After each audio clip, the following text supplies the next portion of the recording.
Hello students, welcome to my YouTube channel study survey. तो आज हम लोग the shoe maker and the elves का पार्ट 2 पढ़ेंगे। ठीक है, तो इस मोची और जादुई बौने की कहानी को अब हम आगे बढ़ाते हैं। ठीक है, तो कल हम लोगों ने देखा था कि यह मोची कैसे चमड़े को काटता है, बहुत गरीब रहता है और 2 चांदी के सिक्के के बदले इन्हें 4 चांदी के सिक्के मिल जाते हैं कस्टमर के द्वारा। यह सिर्फ चमड़े को काटता है, उन्हें जूते में तब्दील नहीं करता है। फिर भी ये जूता बदल जाता है चमड़े से जूता में, पता नहीं कैसे। तो आज हम लोग जानेंगे कि कैसे ये जूता में बदल जाता है। तो चलिए अब हम लोग देखते हैं। वाइफ मतलब पत्नी। किसकी पत्नी? तो मोची की पत्नी। आई टोल्ड यू मतलब क्या हुआ? अब देखिए, टोल्ड जो है टेल का V2 है। मतलब क्या हुआ? आ टोल्ड का मतलब कहा, तो मैंने तुम्हें, है ना, यू का मतलब तुम्हें कहा था, दैट कि everything is going to be fine. Everything मतलब सब कुछ, है ना, और फाइन का मतलब अच्छा, और इज गोइंग टू कल मैंने आपको बताया था, है ना, he is going to buy a car मतलब वह कार खरीदने जा रहा है या वह कार खरीदेगा, ये भी हो सकता है। ठीक है, तो सब कुछ अच्छा ही होगा। ये कौन कहा था? उसकी पत्नी ने। तो मैंने तुम्हें कहा था कि कल एवरीथिंग मतलब क्या, सब कुछ अच्छा ही होगा। शू मेकर अब जो है मोची। नाउ अब लेट्स गो। अब देखिए, लेट्स जो लिखा हुआ है यहाँ 2 वर्ड है, लेट और अस, ये दोनों जुड़ा हुआ है। लेट्स मतलब क्या होता है? चलते हैं हम लोग, है ना, और गो का मतलब जाना। तो हम लोग चलते हैं, कहाँ चलते हैं? एंड बाय मतलब खरीदते हैं, हम लोग चलते हैं और खरीदते हैं। क्या खरीदते हैं ये देखते हैं। मोर लेदर मतलब और चमड़े। For another 2 pairs of shoes, है ना, ये अन्य 2 जोड़ी जूते के लिए क्या? चमड़े। समझे? तो इस पूरा लाइन को जोड़ दीजिए कि शू मेकर मतलब मोची कहता है, क्या कहता? कि अब हम लोग चलते हैं और क्या? और अन्य 2 जोड़ी जूतों के लिए और चमड़े खरीदते हैं। ठीक है, तो ये इस पूरा लाइन का हिंदी हो गया। And take this silver coin, और टेक दिस, टेक का मतलब ले लेना, दिस का मतलब इसको, इसको ले लें। सिल्वर कॉइन मतलब इस सिल्वर कॉइन को मतलब चांदी के सिक्कों को ले लें। You can buy some food, तुम कुछ, सम का मतलब कुछ, फूड का मतलब भोजन, बाय मतलब खरीदना, कैन मतलब सकता है, तो तुम कुछ भोजन खरीद सकती हो। किसको बोल रहा है? तो अपनी पत्नी को। कौन बोल रहा है? तो शू मेकर।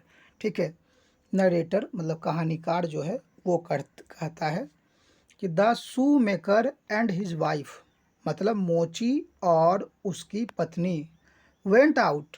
अब देखिए, गो का मतलब क्या होता है? जाना। अब गो का V2 है वेंट, आउट का मतलब बाहर, तो बाहर चले गए। ठीक है, कि मोची और उसकी पत्नी बाहर चले गए। कि आज किस लिए बाहर गए? टू बाय मतलब खरीदने के लिए। अब देखिए यहाँ टू बाय लिखा हुआ है, तो कोई भी वर्ब जब जुट रहा है तो टू से जुटता है, आप यहाँ ध्यान रखिएगा। वाट दे नीडेड, वाट का मतलब यहाँ जो हो रहा है, क्या नहीं हो रहा है। ठीक है, ये रिलेटिव प्रोनाउन है। अगर ये क्या होता तो यहाँ हेल्पिंग वर्ब रहता, इज आर एम। तो जो दे का मतलब उन्हें, नीडेड मतलब आवश्यकता थी, नीड से बना है, नीडेड V2 है, तो जो उन्हें आवश्यकता थी। तो इस पूरी लाइन का हिंदी क्या हो गया? कहानीकार कह रहा है क्या? कि मोची और उसकी पत्नी, है ना, पत्नी खरीदने के लिए मतलब जो उन्हें आवश्यकता थी खरीदने के लिए बाहर चले गए। ठीक है, दे केम बैक मतलब वे वापस लौटे, है ना, या वे वापस आए। के मतलब आना, बैक का मतलब वापस। इन द आफ्टरनून मतलब दोपहर में, आफ्टरनून मतलब दोपहर में, तो वे दोपहर में वापस लौटे। And the shoe maker started to work again, और जो शू मेकर था, मोची था, स्टार्टेड मतलब क्या? शुरू कर दिया, वर्क अगेन मतलब क्या? वर्क का मतलब काम करना, अगेन का मतलब फिर से, तो मोची फिर से काम करना शुरू कर दिया। ठीक है, तो इस प्रकार ये लाइन ख़त्म होता है। और आगे हम लोग देखते हैं क्या? शू मेकर अब मोची कहता है एलेन मतलब अपनी पत्नी से, उसका पत्नी का नाम एलेन था। While I cut the leather for the shoes. For the shoes का मतलब क्या होता है? फॉर मतलब के लिए और शूज मतलब जूतों। तो जूतों के लिए जब तक, वाइल मतलब जब, मैं चमड़े काटता हूँ, लेदर मतलब चमड़े काटता हूँ, यू प्रिपेयर डिनर, तुम है ना रात्रि का भोजन बना लो या तैयार कर लो। प्रिपेयर मतलब तैयार करना। तो इस पूरा लाइन का हिंदी क्या हो गया कि एलेन, जब मैं जूतों के लिए चमड़े काटता हूँ, तुम रात्रि का भोजन तैयार कर लो। ये कौन बोलता है? तो मोची। इट्स, अब यहाँ दो वर्ड है, इट और इज से जुड़ा हुआ है, ठीक है। तो इट्स गेटिंग लेट, है ना, यह देर हो गई है, ठीक है, यह देर हो गई है। And I can't C very well. अब देखिए कैंट, यहाँ दो वर्ड जुड़ा हुआ है, कैन और नोट। तो मैं, है ना, सी मतलब देखना, वेरी वेल मतलब बहुत अच्छी तरह से, है ना। तो मैं बहुत अच्छी तरह से देख नहीं सकती, देख नहीं सकता, कौन बोलता है? मोची। I have to try, I have to hurry up. Hurry up का मतलब क्या होता है? जल्दी। और हैव टू का मतलब क्या होता है? पढ़ता है या पढ़ती है, या वर्ब के अंत में ना है, या करना है। तो मुझे जल्दी करना है, ठीक है। इसलिए वो अपनी पत्नी को बोल देता है कि जाओ तुम डिनर कर लो, मैं जल्दी जल्दी इस जूतों को बना लेता हूँ। वाइफ, पत्नी, यस हाँ, I'll go to the kitchen right away, है ना। अब देखिए आई विल यहाँ पर है, आई विल जुट गया है तो आइल पर हो गया है। तो हाँ, मैं किचन जाऊंगी, राइट अवे मतलब तुरंत ही, मैं तुरंत ही अभी क्या करूंगी? किचन जाऊंगी, ठीक है। और कि ये जब अवे कब लगता है? जब दूर जा रहा है कोई व्यक्ति तो अवे का प्रयोग होता है। तो मैं तुरंत ही अभी क्या करूंगी? किचन जाऊंगी, ऐसा कौन बोलता है? तो ऐसा वाइफ उसकी बोलती है, ठीक है। उसके बाद शू मेकर मतलब मोची, विद दिस लेदर मतलब इन या इस चमड़े के साथ, दिस का मतलब होता है इस या यह। तो इस चमड़े के साथ, I will make a pair of shoes for a man. अब देखिए इसका मतलब क्या हुआ कि आई विल मेक, मैं, मेक का मतलब बनाना, तो मैं बना लूँगा। जब भी विल या सेल का प्रयोग हो तो क्रिया के अंत में, है ना, गा गे गी लगता है। तो मैं बना लूँगा। अ पेयर ऑफ शूज, एक जोड़ा जूता, फॉर अ मैन मतलब एक आदमी के लिए, फॉर मतलब के लिए, and a pair of shoes एक जोड़ी, है ना, जूता, फॉर अ वुमेन, है ना, औरत के लिए, है ना, औरत के लिए। तो बोलता है, पूरा हिंदी क्या होगी इस लाइन का कि इस चमड़े के साथ मैं एक जोड़ी जूता एक आदमी के लिए और एक जोड़ी जूता एक औरत के लिए बना लूँगा। ये कौन बोलता है? मोची। उसके बाद नरेटर, कहानीकार, the shoe maker cut the leather मतलब क्या? मोची चमड़े को काटता है, शू मेकर मोची। ओह, इट्स लेट, है ना, ये दो वर्ड से जुड़कर बना हुआ। इट इज़ लेट मतलब यह देर हो गया है, कौन कहता है? शू मेकर मोची। एंड आई कैंट, है ना, कैन और नोट को जोड़कर बना है। तो I can't C very well in this candle light. अब ये कैंडल का मतलब होता है मोमबत्ती। तो मोमबत्ती के प्रकाश में, दिस का मतलब इस मोमबत्ती के प्रकाश में, आई कैंट सी मैं नहीं, है ना, कैंट है कैन और नॉट, सी का मतलब देखना। तो मैं नहीं देख सकती हूँ, सॉरी सकता हूँ, वेरी वेल मतलब बहुत अच्छी तरह से। तो मैं बहुत अच्छी तरह से इस मोमबत्ती की रोशनी में नहीं देख सकता हूँ। आई, देखिए आइड लिखा हुआ है, आई और डिड को जोड़ दिया है तो आइड बन गया है, ठीक है। तो I did better have my dinner and go to bed. तो बेटर का मतलब अच्छा होना, पहले से अच्छा होना। हैव माई डिनर कि मुझे, मेरे लिए यही अच्छा होगा कि सबसे पहले क्या कर लूँ? मैं अपना डिनर कर लूँ। एंड गो टू बेड और सोने के लिए चला जाऊँ, है ना। गो टू बेड का मतलब सोने के लिए, बेड का मतलब सोने के लिए चला जाऊँ। उसके बाद क्या है? नरेटर, है ना, कहानीकार जो कहता है, दे फिनिश्ड डिनर, उन्होंने डिनर को, रात्रि का भोजन समाप्त कर लिया। एंड वेंट टू बेड, और देखिए गो का भी टू है, वेंट, वेंट मतलब गए, और टू बेड मतलब सोने के लिए चले गए, ठीक है। नेक्स्ट डे, दूसरे दिन या अगले दिन।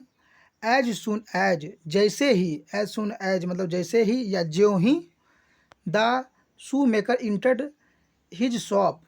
मोची है ना, मोची जैसे ही इंटर्ड मतलब प्रवेश किया कहाँ, अपने शॉप में मतलब अपने दुकान में। तो जैसे ही मोची ने अपने दुकान में प्रवेश किया, he was surprised again.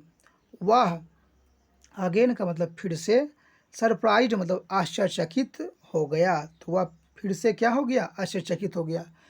To pairs of shoes were already there, है ना, पेयर्स का मतलब जोड़े, तो दो जोड़ी है ना जूते पहले से ही, ऑलरेडी मतलब पहले से ही, देयर का मतलब वहाँ, वर का मतलब थे।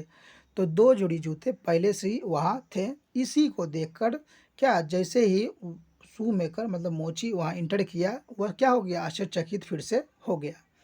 उसके बाद क्या होता है, शू मेकर मतलब क्या, मोची, ओह, वंस अगेन, फिर से, वंस अगेन मतलब क्या, फिर से या दोबारा।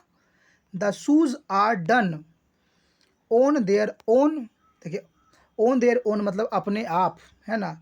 द शूज आर डन मतलब क्या, शूज मतलब जूते, आर डन मतलब तैयार हो गए। तो जूते फिर से अपने आप क्या हो गए, तैयार हो गए हैं। आई वंडर, मैं आश्चर्यचकित हूँ। वंडर का मतलब आश्चर्यचकित होना, ठीक है। और अगर इसी में डब्ल्यू एक कर देंगे तो वंडर मतलब इधर उधर भटकना। तो मैं आश्चर्यचकित हूँ। हु इज़ डूइंग दिस, कि हु का मतलब कौन, डूइंग का मतलब कर रहा, दिस का मतलब यह, तो कौन यह कर रहा है, ये मोची सोचता है। नरेटर कहानीकार। The shoe maker again placed them, जो मोची है, अगेन मतलब फिर से, दे मतलब उन्हें, प्लेस मतलब रख दिया, तो मोची ने उन्हें फिर से रख दिया। बाय द विंडो, कहाँ पर, तो खिड़की पर रख दिया, ठीक है। अ फ्यू आवर्स, है ना, कुछ घंटों के बाद, आवर्स मतलब घंटे, और अ फ्यू मतलब कुछ घंटों के बाद, लेटर मतलब बाद, कुछ घंटों के बाद, अ यंग कपल, है ना, ए यंग कपल, एक जोड़ा जो है, यंग कपल आया, मतलब एक यंग जोड़ा वहाँ पर आया, है ना, जोड़ा का मतलब पति और पत्नी आए। इंटर्ड द शॉप, कहाँ इंटर करते हैं, पर ये दुकान में प्रवेश किया, ठीक है। तो कुछ घंटों के बाद, है ना, एक युवा, है ना, शादीशुदा जोड़े आए और दुकान में प्रवेश किए। मैन, गुड आफ्टरनून सर, मतलब वो जो कस्टमर है वो बोलते हैं, ठीक है, क्या, कि गुड आफ्टरनून सर। तब उसके बाद क्या, शुभ, क्या शुभ, क्या कह सकते हैं हम लोग इसको, शुभ, शुभ दोपहर, है ना, इस तरह से गुड आफ्टरनून, ठीक है। और उसके बाद, sir, as I was passing by, as का मतलब जैसे ही, आई वाज पासिंग बाय मतलब गुजर रहा, वाज मतलब था, तो मैं जैसे ही क्या गुजर रहा था, आई सॉ मैंने देखा, दोज ब्यूटीफुल उन सुंदर, शूज का मतलब जूतों को, तो उन सुंदर जूतों को क्या किया, देखा। तो जैसे ही मैं क्या गुजर रहा था, तो मैं उन सुंदर जूतों को देखा। यू हैव ओवर देयर, है ना, यू हैव मतलब आपके पास है, ओवर देयर वहाँ पर, है ना, ओवर का मतलब ऊपर, वहाँ पर है, तो वहाँ पर आपके पास है। दे आर जस्ट, वे बिल्कुल, जस्ट मतलब बिल्कुल वैसे ही हैं, what we are looking for, what का मतलब जो, वी आर लुकिंग फॉर हम लोग खोज रहे हैं। To wear on, wear on मतलब पहनने के लिए, और आवर वेडिंग डे हमारे शादी वाले दिन। तो वे जूते बिल्कुल वैसे ही हैं जो हम लोग क्या, अपने शादी वाले दिन पहनने के लिए खोज रहे हैं, ठीक है। उसके बाद क्या होता है हम लोग देखते हैं आगे। नरेटर कहानीकार। The man and women loved the shoes, आदमी और औरत, है ना, शूज मतलब जूतों को बहुत पसंद करते हैं, लव्ड मतलब प्यार करना तो होता है, पसंद करना भी होता है। एंड और वंस अगेन एक बार फिर से, बिफोर द शू मेकर मतलब मोची के पहले, कुड इवन से मतलब जैसे कुछ हालांकि हुआ कुछ कहता, है ना, से मतलब कहना, इवन मतलब हालांकि, the price of the shoes मतलब जूतों के दाम के लिए। तो एक बार फिर से मोची जूतों जूतों के दाम के बारे में हालांकि कुछ कहता, है ना, उससे पहले before the man took out, आदमी ने टुक आउट निकाल लिया, अ गोल्ड कॉइन, एक सोने का सिक्का निकाल लिया, एंड गेव इट, और इसे दे दिया। गेव देखिए गिव का पुल्लर है गेव, इसे दे दिया। टू द शू मेकर, किसको दे दिया, मोची को दे दिया। द शू मेकर गॉट, अब गेट का V2 है गॉट, मतलब मोची ने प्राप्त किया। मोर लेदर, और अधिक चमड़े, मोची ने और अधिक चमड़े प्राप्त कर लिया क्योंकि वो तो गोल्ड कॉइन उसको मिला था। टू मेक मोर शूज, मोर का मतलब और ज़्यादा जूते बनाने के लिए उसने और चमड़े क्या कर लिए, प्राप्त कर लिए। And from that day on, और उसी दिन से द शू मेकर मतलब मोची ओनली कट द लेदर, उसी दिन से मोची ओनली का मतलब सिर्फ, लेदर का मतलब चमड़े काटता था। एंड और नेक्स्ट डे दूसरे दिन द शूज मतलब क्या, जूते व रेडी मतलब तैयार हो जाते थे, जूते क्या हो जाते थे, तैयार हो जाते थे। वन नाइट, एक रात, the shoe maker and his wife thought, एक रात मतलब मोची और उसकी पत्नी थाउट, देखिए थिंक का पुल्लर है थाउट, थाउट मतलब सोचा, ऑफ स्टेइंग बैक, है ना, बैक का मतलब पीछे, स्टेइंग मतलब रुक जाने के लिए, टू वॉच मतलब देखने के लिए। तो एक रात मोची और उसकी पत्नी ने, है ना, छिप कर देखने के लिए, है ना, वहीं पर रुक कर देखने के लिए सोचा। ठीक है, स्टेइंग मतलब रुक कर पीछे देखने के लिए सोचा। ठीक है, तो इस तरह से यह कहानी का पार्ट 2 भी हम लोग ख़त्म करते हैं। ठीक है, और पार्ट 3 जो है हम लोग अगले वीडियो में पढ़ेंगे, और पार्ट 3 में यह जो चैप्टर है वह ख़त्म हो जाएगा। और अगर अभी तक आप लोगों ने ट्रांसलेशन नहीं बनाया है तो आप लोग ट्रांसलेशन बना सकते हैं, वह जा चुका है। इसमें हैज़ हैव का प्रयोग होता है, हैज़ हैव का प्रयोग मैंने आपको बताया था कि ही सी के साथ हैज, या ही सी इट राम श्याम, जो राम एक व्यक्ति अगर रहे तो हैज का प्रयोग करें, और आई वी दे प्लूरल रहे तो हैव का प्रयोग करें। वह जा चुका है, ठीक है, तो वह जा चुका है तो he has gone, he has क्या हो जाएगा, गोन हो जाएगा।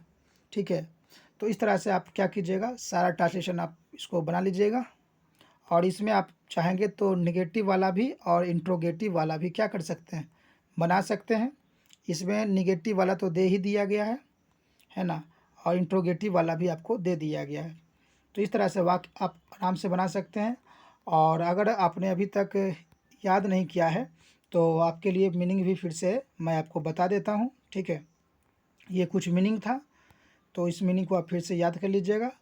तो फिर मिलते हैं नेक्स्ट वीडियो में। अगर मेरे चैनल को आप लाइक और सब्सक्राइब शेयर नहीं किया है तो कर दें। थैंक्स।